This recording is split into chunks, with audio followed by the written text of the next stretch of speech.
அன்பு நண்பர்களே, மனிதன் எப்போதும் எந்த நிமிடமும் மகிழ்ச்சியாக இருக்க முடியாது, அல்லது அது அவ்வளவு எளிது இல்லை என்றாலும் கடவுள் மனிதனை எப்போதுமே மகிழ்ச்சியாகவே இருக்க வேண்டும் என்று நினைக்கிறாரோ என்னவோ.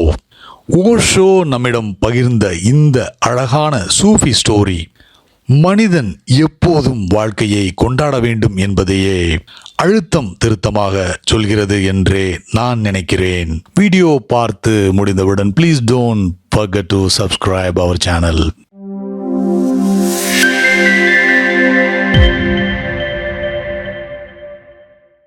ஒரு சூஃபி ஸ்டோரி பின்வருமாறு சொல்லப்படுகிறது.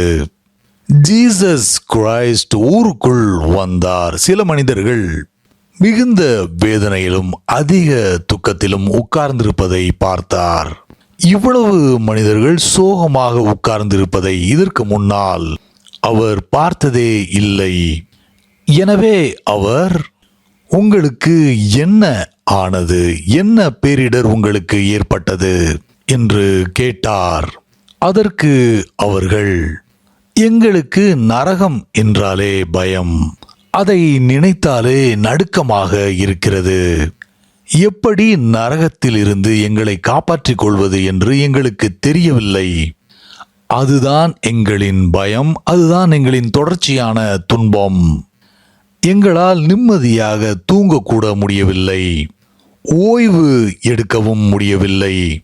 இதற்கு ஏதாவது வழி கண்டுபிடிக்க வேண்டும், இல்லாவிட்டால் பெரிய துன்பமாகிவிடும் என்று சொன்னார்கள். இதை கேட்டவுடன் ஜீசஸ் அந்த மக்களை கடந்து நடந்து சென்று விட்டார். சிறிது தொலைவு சென்றதும் ஒரு மரத்தடியில் சில மனிதர்கள் சோகமாக பெரிய கவலையில் கூட்டமாக கூடியிருந்தார்கள். ஜீசஸிற்கு ஒரே குழப்பம். எனவே அவர்களிடம், என்ன பிரச்சனை, என்ன நடக்கிறது இந்த ஊரில்? நீங்கள் எல்லோரும் ஏன் கவலையுடன் காணப்படுகிறீர்கள்? எதற்காக எல்லோரும் ஒருவித டென்ஷனோடு இருக்கிறீர்கள்? இப்படியே அதிக நேரம் இருந்தீர்கள் என்றால் உங்கள் எல்லோருக்கும் பைத்தியம் பிடித்துவிடும். What has happened to you என்று கேட்டார்.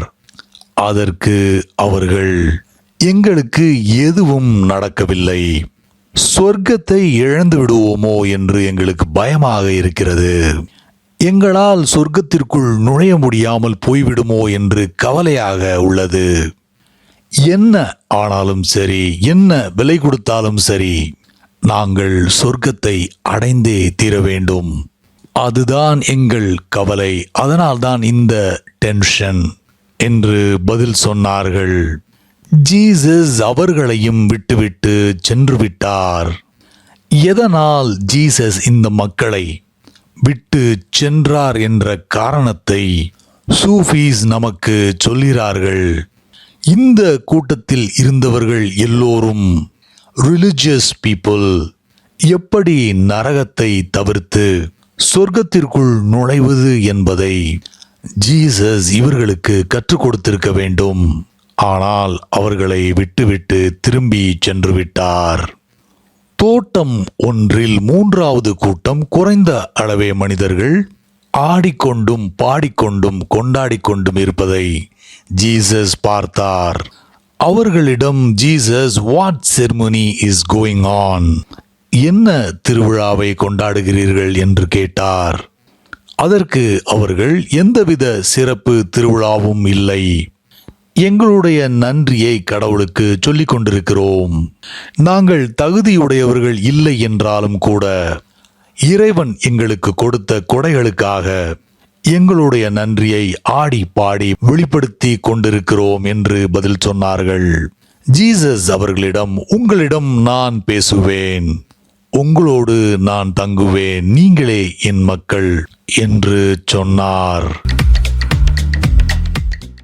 சூஃபிகளிடம் ஜீசஸ் பற்றிய சில அழகான கதைகள் உள்ளன. This is a beautiful story. கதை நமக்கு சொல்வது என்ன? பயந்து கொண்டே வாழ்பவரும் சரி, பேராசையோடு வாழ்பவர்களும் சரி, கிங்டம் ஆஃப் காடிற்குள் நுழைய போவதில்லை. ஆனால் யாரெல்லாம் நன்றியோடு வாழ்க்கையை மிக்க மகிழ்ச்சியோடும் நன்றி உணர்ச்சியோடும் வாழ்கிறார்களோ அவர்களுக்குத்தான் கிங்டம் ஆஃப் காட் சொந்தம் என்கிறது கதை. தேங்க்ஸ் ஃபார் வாட்சிங். முடிந்தளவு உங்களோட நண்பர்களோட வீடியோவை ஷேர் பண்ணுங்கள். உங்களுடைய விமர்சனங்களை காமெண்ட்ஸில் சொல்லுங்கள். அடுத்த வீடியோவில் சீக்கிரம் உங்களை எல்லாரையும் சந்திக்கிறேன். Until then, take care. Bye.